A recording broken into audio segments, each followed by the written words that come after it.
ومشينا بقى في الاتجاه البيان الدستوري والاستفتاء اللي لا طعم له ولا رائحه، والغريب اللي اتعمل. والاستفتاء اتعمل بطريقه برضه الحقيقه، وانا حكيتها للمشير في مكتبه. في يوم من الايام قلت له القصه يا سياده المشير، الكلام ده في الاخر وانا اقارب او بقترب من منصب رئيس الجمهوريه. قلت له المشوار مشي من الاول غلط. لو حضرتك تذكر الدستور، احنا مش خدعنا فينا. انا ما اتخدعتش خالص، ما اتخدعش انا اني الاقي بمنتهى الاستغفال الاعلام بتاع تشجيع الجمهور على انهم يروحوا ينزلوا الاستفتاء.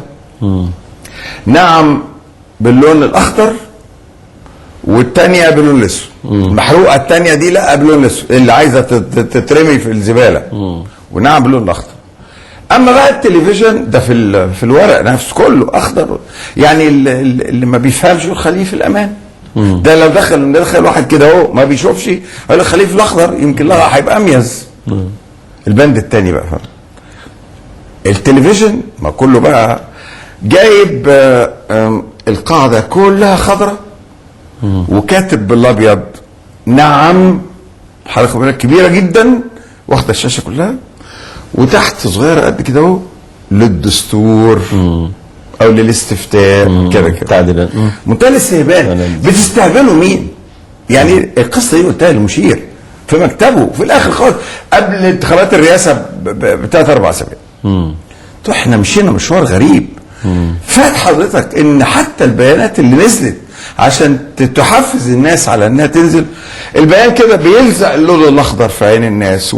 ونعم يعني اللي نظره ضعيف شويه، انا من غير النضاره ما اشوفش غير نعم. والاستفتاء حضرتك كان يعني كان في زمان يا فندم واحد قصه تهكميه كده، يقولوا اما تلقت وزه تايهه فجابوا منادي ينادي عليها في وسط الارياف، عشان الوزه بقى حرام عايزين يقولوا اصحابها. فبقى ينادي يقول ايه اللي ضيع له، ويروح موطي صوته يقول وزه صغيره ايه اللي ضيع له، يروح موطي صوته نعم للاستفتاء. نعم. بتستهبلوا مين؟ انتوا بتستهبلوا مين؟ طلعتوا انتوا الهبل في الاخر والشعب كشفكم، ويعني هتاخدوا جزاء ما جنته يديكم مع شعب مصر من اول استغفالكم لغايه خطواتكم اللي بتنتهي بتأميم القضاء.